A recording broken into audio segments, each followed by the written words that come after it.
Welcome to Techstination. Joining us again is LaToya Drake, Google technology expert. Thanks for joining us, LaToya. Thank you for having me again. And we've got a fun topic to talk about, how parents and kids can make use of their time over the summer with some help from Google. Tell us a little bit about what the emphasis is here. Yeah, we're right in the middle of summer, or not in the middle, getting started with summer. And top of mind for parents, top of mind for kids, certainly is having fun. We know that we will be on our mobile devices, we'll be on our tablets. We want to think about how can we make that interesting, how can we make it engaging, and also giving kids a little something extra that they maybe didn't consider. So one of the things that we've done, which I've played this game, it taps into a little bit of nostalgia. If you're a little bit older, we're thinking about how can we help kids once see the earth, learn geography, see things that they've never seen before. So Google Earth launched something called Carmen Sandiego in Google Earth. You may remember that. I'm not going to sing the song, but what that's meant to do is give kids a way to explore, use their imagination, all while learning, but it also is giving them the chance to kind of stretch their learning, stretch their imagination by doing something that, again, takes you around the world. And if you're not the parent who is necessarily going to 45 countries this summer, this is one way to make sure your kids see something, again, that perhaps they may not have seen before, but certainly are curious and certainly can start to, again, learn about different places. They're not just learning some geography. I suppose they're learning to think a little bit too, with clues, etc. Absolutely, absolutely. It is meant to give you those types of clues. And as I mentioned, we know that this is summertime. You do want it to be fun, but if we're thinking about technology, it also gives the opportunity to help kids experience, see, and learn things. One of the things that I often point people to is something called Google Expeditions, and it's almost like bringing the best of science to and the best of Earth and the best of your imagination to your fingertips.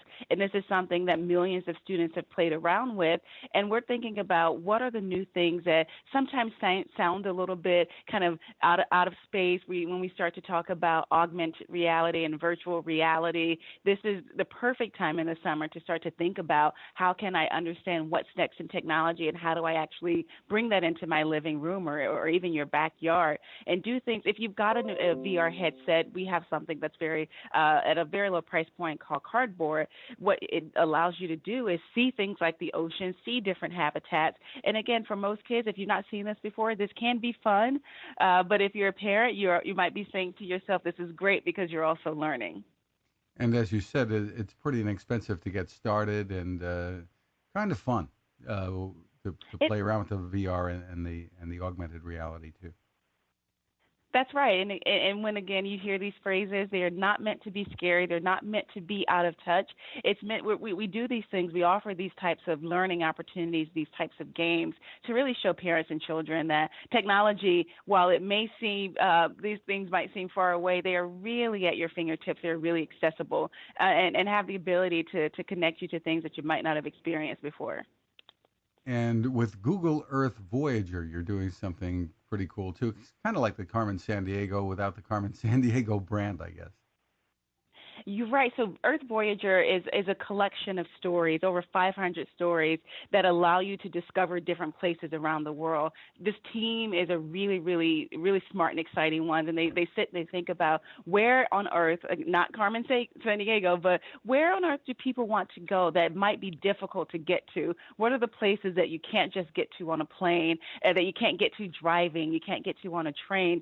So they've created these stories that, to a certain degree, let you take a voyage around the world. So if you've not been to Machu Picchu, you say, I might want to learn something about that. I might want to take a look. Or even if you have planned a trip to somewhere you're going for the first time, this is a fantastic way to get an understanding of the environment, to learn about where you're going and what you're going to experience. And this happens in a way that it's meant to make you feel like you're there. It's beyond just looking at pictures in a book. It's beyond just flipping a page. It's really getting very deep and immersive into an environment, learning about what's there, so that if you do happen to go there later in the summer or later in life, you do have some familiarity through these stories that the team has put together. And some parents, obviously, many parents are concerned about the safety of their kids if they're going online at all using whether it's Google or anything else. You have some help for them there. Kids are very smart. For many of them, depending on what age you are, technology, mobile devices, tablets, they've been a part of your life for as long as they can remember. They feel very second nature for kids, but it is very important to be aware of the importance of caring about your online identity, caring about your reputation, your privacy, your security, and even things like not falling for scams if you're going to be online. This is true for adults. It's equally true for younger children. What we've done there, this is something that's been out for a couple of years now. It's called Be Internet Awesome, and it's a program that's designed to really teach kids about being safe and secure online, but doing it in a way that doesn't feel scary, that doesn't feel out of touch. And the idea there is we're talking about summer, we're talking about fun things that kids can do. This is a very important topic, but what we've tried to do is put together really learning material and games that if you are a child, you start to understand. You can play these games, you can do these activities, and walk away learning about the importance of caring about your reputation and making sure you are alert and also being kind online, which is very important. Not falling into online harassment. So this is something that if parents are looking for a way to talk to their children about the importance of these topics, but giving them a way to learn about it, a very tangible and a very unique way to learn about it, this is exactly for them. Be Internet Awesome. Cool. And finally, you're helping kids learn how to code. This isn't something brand new for Google, but a great activity for the summer. Tell us what you're doing and the age range here. Sure. This is for middle to high school students. This is something called CS First. And when you hear coding, the first thing that might pop into your mind is I don't know where to begin. And we hear that and we understand that. What we wanted to do is teach the basics of coding and teach that through games, teach it through cartoons, and give parents the resources they need to actually learn this as well. If you are a child it's never too early to start thinking about what you might do in the future.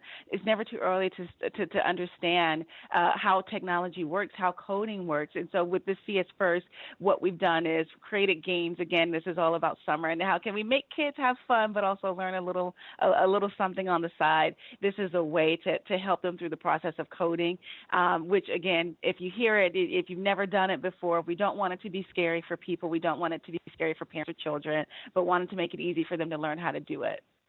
And the fun aspect is important since kids are on their summer break and they say, I don't want to be doing work.